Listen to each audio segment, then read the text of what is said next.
Professor K Nageshwar గారితో మాట్లాడదాం. Sir, ఈ ఉత్తరప్రదేశ్లో బీజేపీ ఈ ఘన విజయాన్ని చూసిన తర్వాత దేశ రాజకీయాల్లో ఎలాంటి పరిణామాలు చోటు చేసుకోవచ్చు, రాజకీయాలపైన ఎలాంటి ప్రభావం చూపిస్తుందని మనం అనుకోవచ్చు?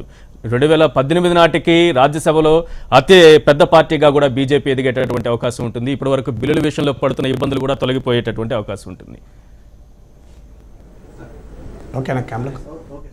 మీరే చూసుకొని కనెక్షన్. సార్ వినిపిస్తుందా? హలో సార్, వినిపిస్తుందా? Okay okay. ఉత్తరప్రదేశ్లో బీజేపీ ఘన విజయం దేశ రాజకీయాలపైన ఎలాంటి ప్రభావం చూపిస్తుంది? 2018కి రాజ్యసభలో అతిపెద్ద పార్టీగా ఎదిగేటటువంటి అవకాశం ఇప్పుడు స్పష్టంగా క్లియర్ పిక్చర్ అయితే కనిపిస్తోంది. మొత్తం దేశ రాజకీయాలపైన ఎలాంటి ప్రభావం చూపిస్తుంది, ఎలాంటి పరిణామాలు మనం చూడొచ్చు అనుకుంటున్నారు? దేశ రాజకీయాల్లో ఒక రాష్ట్రం ఎన్నికనే మొత్తం ప్రభావాన్ని చూపుతుంది అనుకుంటే పొరపాటు. అయితే ఉత్తరప్రదేశ్ కీలకమైన రాష్ట్రం, దేశంలోనే అతిపెద్ద రాష్ట్రం. అందులో మీరు అన్నట్లు రాజ్యసభ ఎన్నికలకు కానీ అలాగే రేపు రాష్ట్రపతి ఎన్నికలకు కానీ డెఫినెట్గా ఉత్తరప్రదేశ్ ఎలక్షన్ బీజేపీకి ఒక బిగ్ బూస్ట్. అందువల్ల పొలిటికల్ ఇంపాక్ట్ 2019 అనేది ఇంకా టూ ఫార్. 2019కి ఇది డిసిసివ్గా నరేంద్ర మోడీకి సెకండ్ ఛాన్స్ వైపుగా పోతుందా అంటే ఇవాళ జరిగిన ఎన్నికల ఫలితాలు అన్నింటినీ కనుక సమరైజ్ చేసుకుంటే ఖచ్చితంగా చెప్పలేం. కానీ అదే సమయంలో నరేంద్ర మోడీ డిసిసివ్గా ఓడిపోతాడు అని కూడా చెప్పడానికి వీలు లేని రిజల్ట్స్ను ఈ 2017 ఇచ్చింది. ఎందుకు ఈ మాట చెప్తున్నానంటే ఉత్తరప్రదేశ్లో అక్రాస్ ద రీజన్ బీజేపీ స్పష్టమైన విజయాన్ని సాధించింది. నేను ఇంతకుముందు చెప్పినట్లు బీజేపీ విజయానికి అక్కడ అనేక ఫ్యాక్టర్స్ దోహదం చేశాయి. క్విక్గా అంటే మన ప్రోగ్రాంలో లేట్గా జాయిన్ అయిన వ్యూవర్స్ కొరకు చూసుకుంటే, ఒకటి బీజేపీ ఉత్తరప్రదేశ్ అసెంబ్లీ ఎన్నికల్లో ఏనాడు కూడా 18% మించి ఓటింగ్ తెచ్చుకోలేదు. కానీ ఇప్పుడు 44% ఓటింగ్ తెచ్చుకుంది 2014 ఎన్నికల్లో. ఆ 2014 ఎన్నికల కంటిన్యూటీ ఇంకా కనబడుతోంది.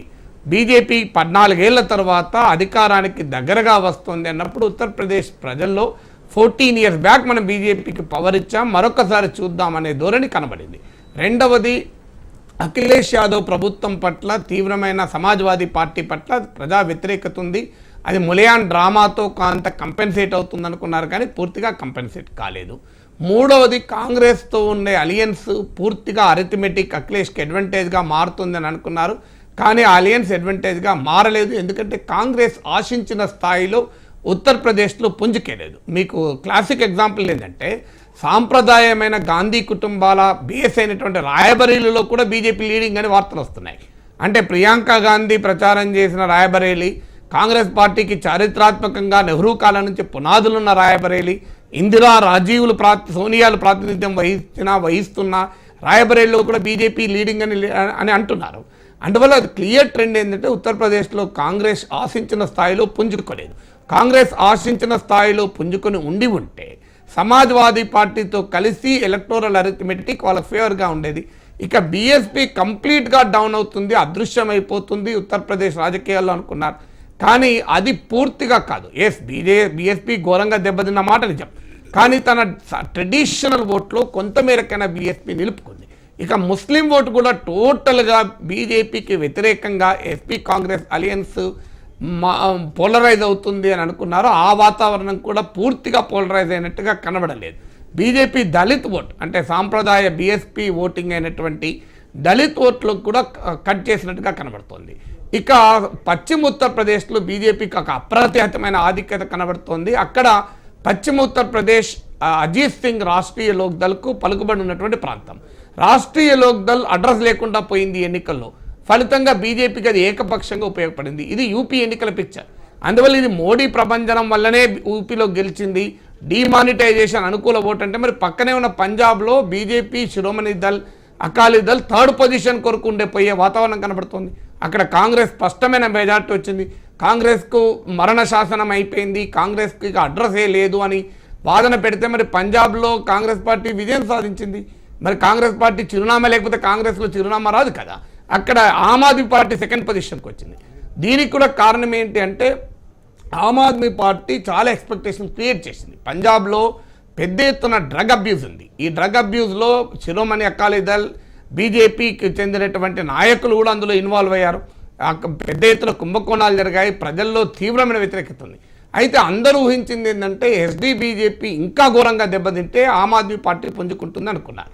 అది జరగలేదు. ఎస్డీ బీజేపీ కూడా ఇవాళ ఆమ్ ఆద్మీ పార్టీతో దాదాపు సమానమైన స్థాయిలో ఓట్లు తీసుకున్నారు. అయినా ఆమ్ ఆద్మీ పార్టీ పంజాబ్లో ఈ మేరకు బ్రేక్ త్రూ రావడం డెఫినెట్లీ సిగ్నిఫికెంట్. ఎందుకంటే ఢిల్లీకి మాత్రమే పరిమితమైన పార్టీగా భావిస్తున్న ఆమ్ ఆద్మీ పార్టీ ఢిల్లీ ఆవల అడుగుపెట్టి పంజాబ్లో ఈ మేరకు అంటే బీజేపీ శిరోమణి అకాలీ దళ్ కన్నా కూడా ఒక స్థానం ఎక్కువగా ఆధిక్యతలో ఉంది. అదే జరిగితే ఇది it's very significant development for Aam Aadmi party.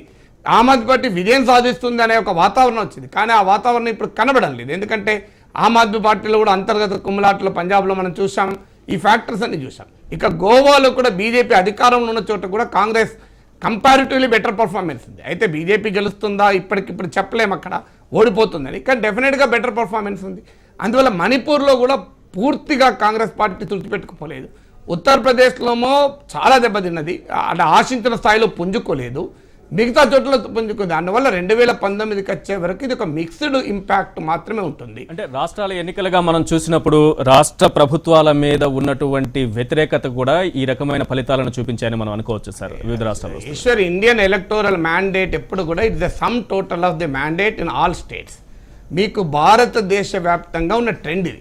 ఇలా తెలంగాణలో తెలుగుదేశం పార్టీ చిరునామా లేదు, ఆంధ్రప్రదేశ్లో తెలుగుదేశం పార్టీ ఆధిక్యతలో ఉంది, తమిళనాడుకు పోతే అన్నా డిఎంకేలు, కర్ణాటకలో కాంగ్రెస్, మహారాష్ట్ర పోతే శివసేన ముంబైలో గెలిచింది, బీజేపీ అధికారంలో ఉంది. స్టేట్ కాదు, ఒడిస్సా పోతే బిజు జనతాదళ్, ఇంకో అడుగు ముందుకు బెంగాల్ పోతే మమతా బెనర్జీ, ఇటు కింది కేరళకు పోతే సిపిఎం వామపక్షాలు. ఇలా ఒక్క రాష్ట్రం ఒకే రకంగా లేదు కదా మన దేశంలో. ఇప్పుడు ఇన్ని రాష్ట్రాలు మీరు ఇప్పుడు నేను మొత్తం చెప్పాను మీకు. అస్సాంలో బీజేపీ ఉంది, బీహార్లో బీజేపీ ఘోరంగా ఓడిపోయింది. మరి ఏ స్టేట్లో ఏముంటుంది అనేది ఎవరని చెప్పలేము మన స్టేట్స్. అందువల్ల సమ్ టోటలే తప్ప భారతదేశ ఎన్నికల్ని 2017ను బేస్ చేసుకొని 2019 అంచనా వేయడం అనేది సాధ్యం కాదు. మీకు క్లాసిక్ ఎగ్జాంపుల్ చెప్తాను. 2012లో ఉమ్మడి ఆంధ్రప్రదేశ్లో ఉప ఎన్నికలు జరిగితే వైఎస్ఆర్ కాంగ్రెస్ పార్టీ అద్భుతమైన విజయాలు సాధించి తెలుగుదేశం పార్టీకి డిపాజిట్ రాలేదు. మరి 2014 వచ్చారు, తెలుగుదేశం పార్టీ అధిక విజయాన్ని సాధించింది కదా.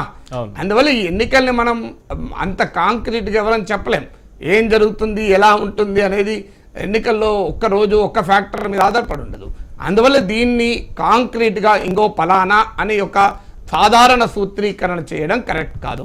ఈ రిజల్ట్ను డిసగ్రిగేటెడ్గా చూడాలి, సెగ్మెంటెడ్గా చూడాలి, ఎక్కడికక్కడి పార్ట్స్గా చూడాలి తప్ప ఒక హోలిస్టిక్ పిక్చర్గా 2017 తీర్పును మనం చూడలేము.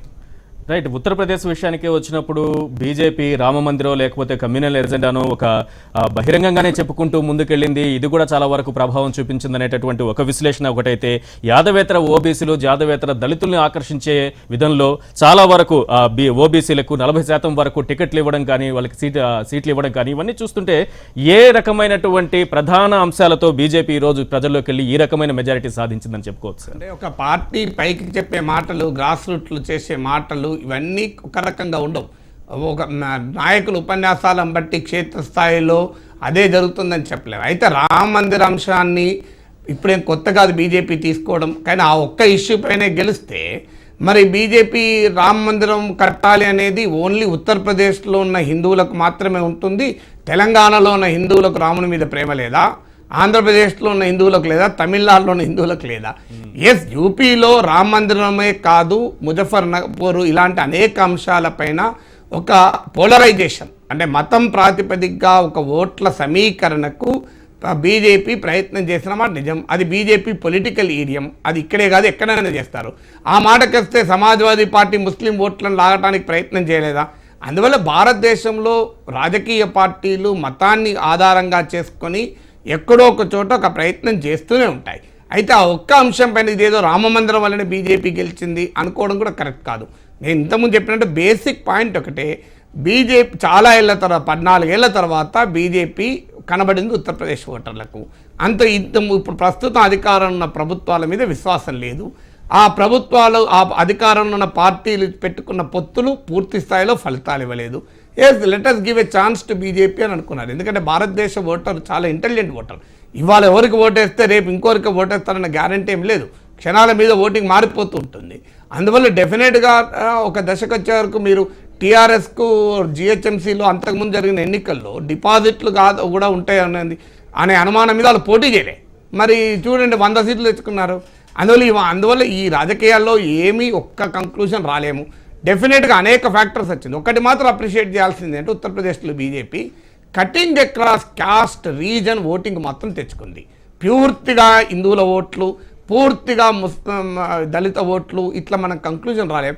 దళిత్ ఓటు కూడా సిగ్నిఫికెంట్గా తెచ్చుకుంది, ఓబీసీ ఓటు సిగ్నిఫికెంట్ తెచ్చుకుంది. లేకపోతే అన్ని రీజన్స్లో రాదు. ఇప్పుడు మీకు పశ్చిమ ఉత్తరప్రదేశ్ నుంచి మొదలుకొని బుందేల్ఖండ్ వరకు అన్ని రీజన్స్లో కూడా యూపీలో ఆధిక్యత ఉంది. ఇప్పుడు పంజాబ్లో కూడా కాంగ్రెస్ పార్టీ అదే పరిస్థితి. 3 రీజన్లో కూడా కాంగ్రెస్ పార్టీ ఆధిక్యతలో ఉంది. పంజాబ్లో ఉన్న ప్రధానమైన 3 ప్రాంతాల్లో ఆధిక్యతలో ఉంది. గోవాలో మీరు బీజేపీ తీసుకుంటే సౌత్ అండ్ నార్త్ గోవాలో ఆధిక్యతలో ఉన్నది. అంటే గోవా కానీ ఉత్తరప్రదేశ్ కానీ మీరు పంజాబ్ కానీ ప్రజలు ఓటేయాలనుకున్నప్పుడు ఆ పార్టీకి అన్ని ప్రాంతాల్లో ఓట్లేశారు.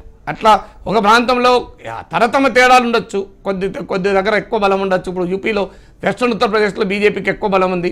అలాగే పంజాబ్లో ఒక ప్రాంతంలో కాంగ్రెస్ పార్టీ స్పష్టమైన ఆధిక్యత ఉంది, మిగతా చోట్ల తక్కువ ఉంది. కానీ ఓవరాల్గా చూసుకుంటే పంజాబ్లో 3 ప్రాంతాల్లో కాంగ్రెస్ ఆధిక్యత ఉంది, ఉత్తరప్రదేశ్లోని అన్ని ప్రాంతాల్లో బీజేపీ ఆధిక్యత ఉంది, గోవాలోని దక్షిణ గోవాలో కూడా బీజేపీ ఆధిక్యతలు ఉంది. అంటే ప్రజలు ఒక పార్టీకి పట్టం కట్టాలనుకున్నప్పుడు ఆ ఓవరాల్ పబ్లిక్ మూడ్ అనేది ఎలక్షన్ రిజల్ట్స్లో ఎక్స్ప్రెస్ అవుతుంది. రైట్ సార్, మళ్ళీ మీ విశ్లేషణ తీసుకుంటాను. ఇప్పుడు ఒక షార్ట్ బ్రేక్ తీసుకుందాం. విశ్లేషణ కొనసాగుతుంది. Take a short break.